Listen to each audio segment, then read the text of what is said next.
Hi, do you want to open up a home daycare or a center-based program and you are wondering what are the haves and what are the have-nots? What I need, what I don't need.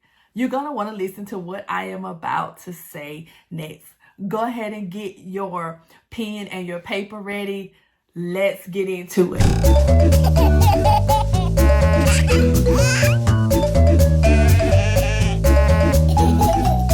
One of the first things that you're going to need is you're going to need to find out what the state standards are for the area that you live in. Every state has a set of standards that you must come into compliance with to open up your location or to be open as a child care program.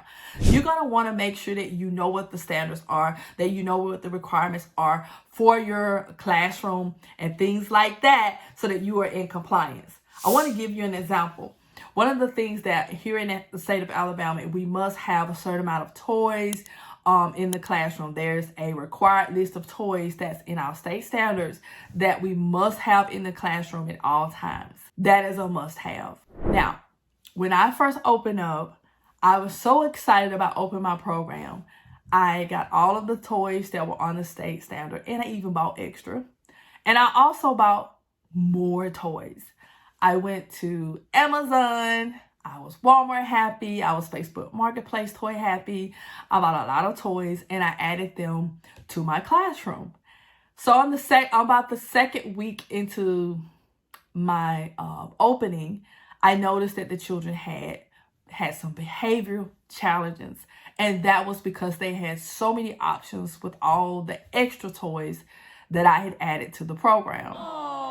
It was hard for me and it was hard for my students. So I say to you, don't make the mistake that I made by purchasing so many toys and adding them to the room that it can cause behavior issues in the classroom. And it did.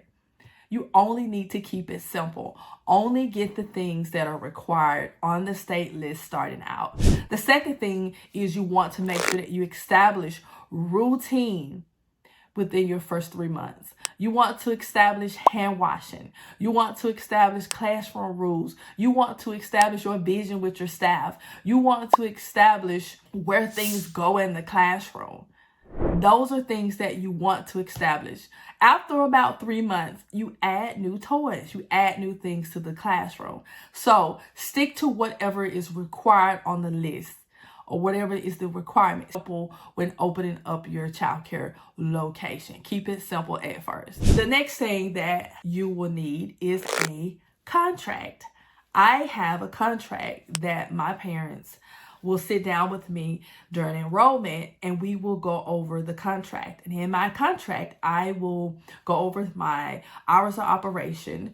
I go over my late fee if the payment is late, if there's a late pickup. I also go over if a parent decide to that they need to exit my program, they must leave a written 2-week notice. This gives me time to fill the spot. This gives me time to call other families and to get them in. You may say that 2 weeks is too short and you may need 3 weeks. However, you need to set up your contract, but you need to have a contract. What the state will do, the state has in their standards, and I'm speaking of Alabama, safety and protection of the kids is really what they are concerned about.